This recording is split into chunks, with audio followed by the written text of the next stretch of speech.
On connaît tous le dicton. Dans la vie, il n'y a que deux choses certaines, la mort et les impôts.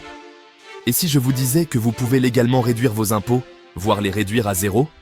Il ne s'agit pas de frauder le système, mais de comprendre les règles du jeu et de les utiliser à votre avantage. Il ne s'agit pas de solutions miracles ou de combines louches. Il s'agit de prendre le contrôle de votre argent, durement gagné, et de vous assurer qu'il travaille pour vous, et non contre vous.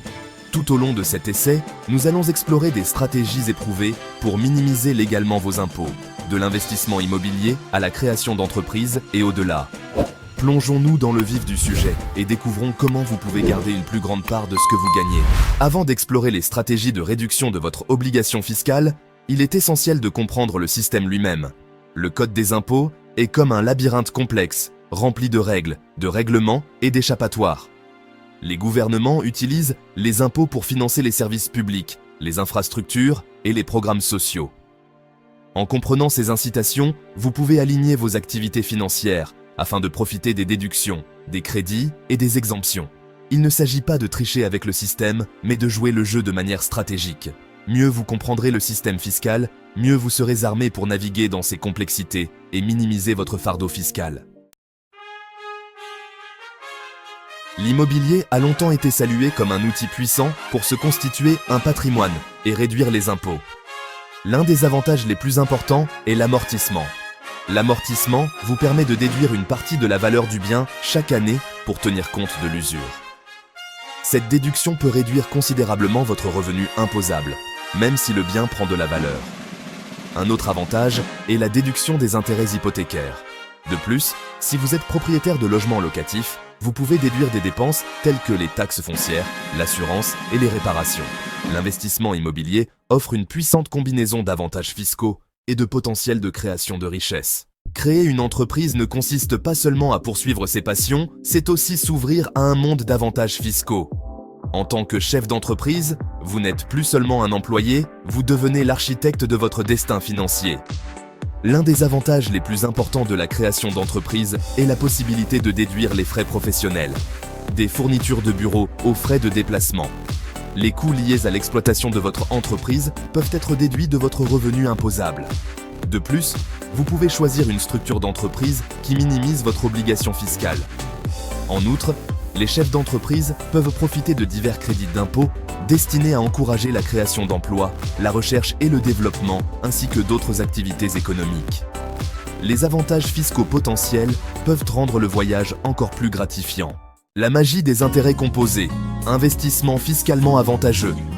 Investir est crucial pour se constituer un patrimoine à long terme, et le choix d'investissement fiscalement avantageux peut amplifier considérablement vos rendements.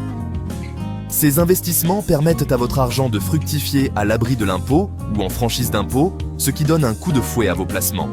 Une option populaire est le régime 401K, un régime d'épargne retraite parrainé par l'employeur. Les cotisations à un régime 401K sont déductibles d'impôts, ce qui signifie que vous réduisez votre revenu imposable dans le présent. Une autre option est le compte de retraite individuel, ou IRA. En intégrant des placements fiscalement avantageux à votre portefeuille, vous pouvez maximiser vos rendements et faire en sorte que votre argent durement gagné travaille davantage pour vous. Planifiez pour demain. Compte de retraite et avantages fiscaux. La retraite peut sembler lointaine, mais il n'est jamais trop tôt pour commencer à planifier. Et lorsqu'il s'agit d'épargner pour la retraite, les comptes fiscalement avantageux sont vos meilleurs amis. Ces comptes offrent une puissante combinaison de déductions fiscales, de croissance à imposition différée et de cotisations de contrepartie potentielle de l'employeur.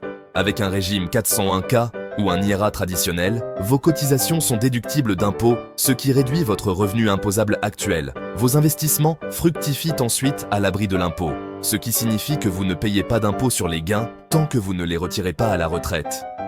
En maximisant vos cotisations à ces comptes, vous ne faites pas que planifier une retraite confortable, vous réduisez aussi stratégiquement votre fardeau fiscal. Passez au niveau supérieur. Stratégies avancées d'optimisation fiscale.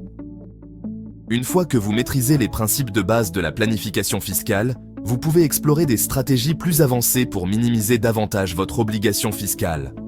L'une de ces stratégies consiste à constituer une fiducie. Les fiducies sont des entités juridiques qui détiennent des actifs au profit de bénéficiaires. Une autre stratégie avancée est le don de bienfaisance. Il est essentiel de consulter des conseillers financiers et des fiscalistes expérimentés avant de les mettre en œuvre. Le pouvoir de donner, don de bienfaisance et déduction fiscale. Le don de bienfaisance n'est pas seulement un acte noble, c'est aussi un moyen stratégique de réduire votre obligation fiscale. Le gouvernement offre des incitations fiscales pour encourager la philanthropie, vous permettant de déduire une partie de vos dons de votre revenu imposable. Pour pouvoir bénéficier d'une déduction fiscale, vos dons doivent être faits à des organismes de bienfaisance reconnus. Le don d'actifs ayant pris de la valeur, comme des actions ou des biens immobiliers, peut procurer des avantages fiscaux encore plus importants. En donnant directement des actifs ayant pris de la valeur à un organisme de bienfaisance, vous pouvez éviter de payer l'impôt sur les gains en capital sur la plus-value. Le don de bienfaisance vous permet de soutenir des causes qui vous tiennent à cœur tout en réduisant potentiellement votre fardeau fiscal. L'éthique de la planification fiscale, légalité et moralité. S'il est judicieux, sur le plan financier, de minimiser votre obligation fiscale, il est essentiel d'aborder la planification fiscale de manière éthique et légale. Il existe une distinction claire entre l'évitement fiscal, qui est légal, et la fraude fiscale, qui est illégale. L'évitement fiscal consiste à utiliser des stratégies légales pour minimiser votre fardeau fiscal, comme demander des déductions et des crédits légitimes. La fraude fiscale, quant à elle, consiste à déformer intentionnellement votre situation financière afin d'éviter de payer des impôts. La fraude fiscale peut entraîner de graves sanctions, notamment des amendes, des impôts en souffrance et même des peines d'emprisonnement.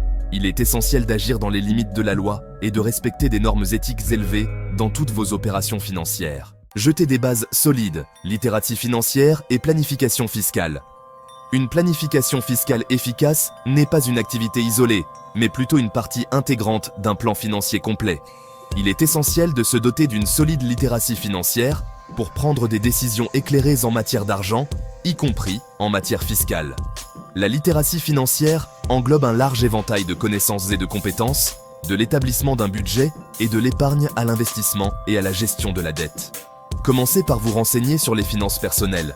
Plus vous en saurez sur la gestion de votre argent, mieux vous serez armé pour naviguer dans les complexités de l'impôt.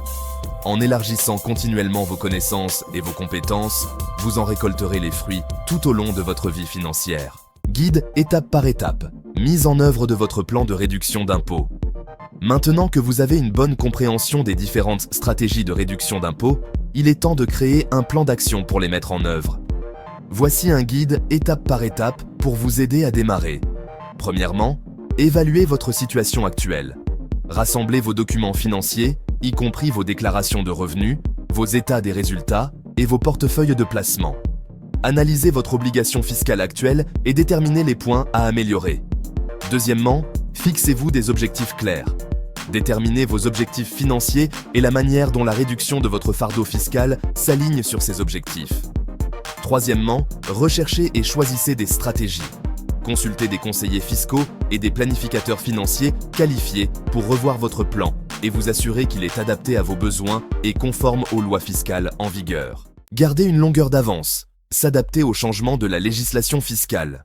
Les lois fiscales sont en constante évolution, avec l'apparition régulière de nouvelles lois, de nouveaux règlements et de nouvelles interprétations. Il est essentiel de se tenir au courant de ces changements afin de maintenir un plan fiscal efficace. Pour rester au fait de l'actualité, vous pouvez vous abonner à des publications et à des sites web financiers réputés. Vous pouvez également assister à des séminaires et à des webinaires animés par des fiscalistes. En vous tenant au courant et en vous adaptant aux changements, vous vous assurez que votre plan fiscal reste optimisé et conforme. Atteindre la liberté financière. Le but ultime de la planification fiscale. Si la réduction de votre fardeau fiscal est un avantage important de la planification fiscale, il est essentiel de ne pas perdre de vue l'objectif principal, atteindre la liberté financière. La liberté financière, c'est avoir les ressources financières nécessaires pour vivre la vie que l'on souhaite sans être accablé par le stress ou les contraintes financières. Une planification fiscale efficace est une étape cruciale vers la liberté financière. En minimisant votre obligation fiscale, vous libérez une plus grande partie de votre argent durement gagné pour investir, épargner et profiter de la vie. Prenez votre avenir en main. Commencez à planifier dès aujourd'hui. Le chemin vers la liberté financière commence par un seul pas. N'attendez pas à demain pour commencer à planifier votre avenir financier. Plus vous commencerez tôt, plus votre argent aura le temps de fructifier et de produire des intérêts composés. Commencez par vous renseigner sur les finances personnelles et la planification fiscale. Plus vous en saurez sur la gestion de votre argent et la réduction de votre fardeau fiscal, mieux vous serez armé pour atteindre vos objectifs financiers. Commencez à planifier. Tenez-vous au courant et regardez vos rêves financiers devenir réalité.